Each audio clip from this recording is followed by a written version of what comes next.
So when it comes to abortion, I only really need to recall Bill Hicks when he said, if you're so pro-life, do me a favour, don't lock arms and block medical clinics. If you're so pro-life, lock arms and block cemeteries. But what I really wanted to talk about was the other side of the abortion coin, as it were. So if we're to call ourselves a pro-choice movement, surely we must include the struggles of people who wish to have children that cannot due to the government's discrimination against disabilities, ethnicities, class and gender. It's not a human right to have children, but forced sterilisation has been recognised as a crime against humanity internationally. Nevertheless, in many places it continues to happen with the help of millions of pounds of British money. Governments around the world, historically and presently, have been known to round up Indigenous people or Roma people under the guise of free sexual health checkups in order to sterilise them without their knowledge or consent.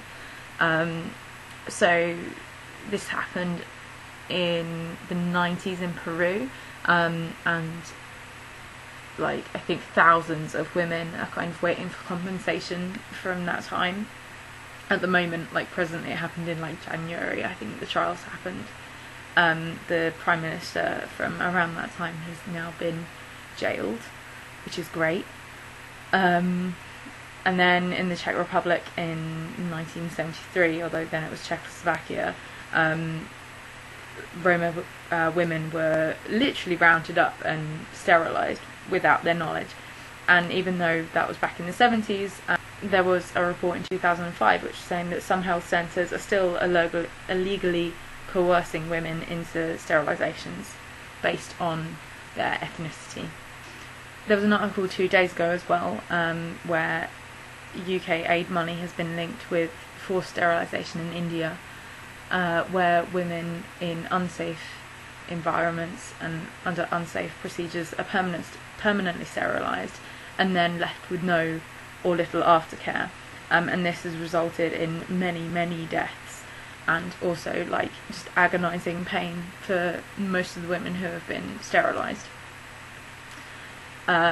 We just have Sweden, where in January this year a small conservative minority managed to defend some really sexist legislation in Parliament, which says that in order for trans people to have their gender legally recognised by the state, they must be sterilised, and they're also banned from putting any sperm or eggs in a sperm bank or an egg bank for future use.